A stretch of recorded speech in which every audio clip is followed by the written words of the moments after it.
ഒരു റിജക്ഷൻ കിട്ടിയ ജീവിതം അവസാനിച്ചു എന്ന് വിചാരിക്കുന്നവരോടാണ്. ആക്സെപ്റ്റ് ചെയ്യലും റിജക്റ്റ് ചെയ്യലും രണ്ടും ഒരേപോലെ മാന്യമായിട്ടുള്ള മറുപടിയാണ്. മാന്യമായിട്ടുള്ള രീതിയിൽ ചെയ്യുകയാണെങ്കിൽ ഒറ്റ വ്യത്യാസമുള്ളൂ, റിജക്ഷൻ വിൽ ഹേർട്ട് യു. ഇങ്ങോട്ട് വന്ന് നമ്മൾ ഇറക്കിയിട്ട് പിന്നെ റിജക്റ്റ് ചെയ്യുന്ന കാറ്റഗറി ഓഫ് ആൾക്കാരെയല്ല ഞാൻ ഉദ്ദേശിച്ചത്. നിങ്ങൾ സ്നേഹിക്കുന്ന ആൾക്ക് നിങ്ങളോട് അങ്ങനെ ഒരു ഇഷ്ടമല്ലെങ്കിൽ rejection is the kindness they can give U.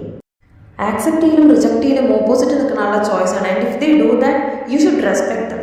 ചില സമയത്ത് ഒരു നോ കിട്ടുന്നതിന് വാല്യൂ ഉണ്ടെന്ന് മനസ്സിലാക്കണമെന്നുണ്ടല്ലോ. ഇത് രണ്ടും കിട്ടാത്ത സിറ്റുവേഷനിൽ നിൽക്കണം. ആ സിറ്റുവേഷനിൽ നിൽക്കുമ്പോൾ നിങ്ങൾക്ക് മനസ്സിലാവും എന്തുകൊണ്ടാണ് റിജക്റ്റ് ചെയ്യുന്നവരെ റെസ്പെക്റ്റ് ചെയ്യണം എന്ന് ഞാനിപ്പോൾ പറഞ്ഞതെന്ന്. ചില ബ്ലഡി ഫൂൾസ് ഉണ്ട്, ഒരു ആൻസർ പറയില്ല, അവരെയാണ് ഏറ്റവും കൂടുതൽ പേടിക്കുന്നത്. ശരിക്കുമല്ലേ, ഇനോ hurts less than A may be.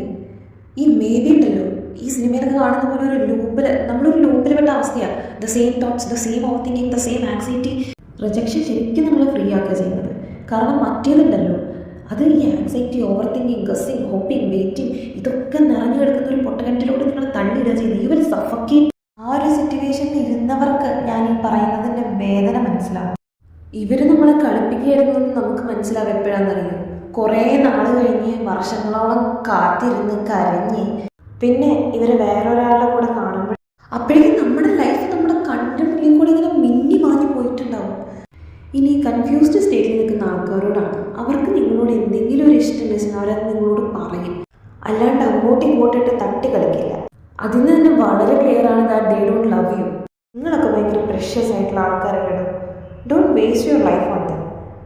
ഇനിയിപ്പോൾ കുറച്ച് സമയം കളഞ്ഞിട്ടുണ്ടെങ്കിൽ പോട്ടെ, അപ്പോൾ മനസ്സിലായില്ലേ, ഇനി അവിടെ നിന്ന് നിങ്ങൾ റീബിൽഡ് ചെയ്ത് വരൂ. ഒരു റിവെഞ്ചിനും ഒന്നിനും പോകണ്ട. Just move on and B successful.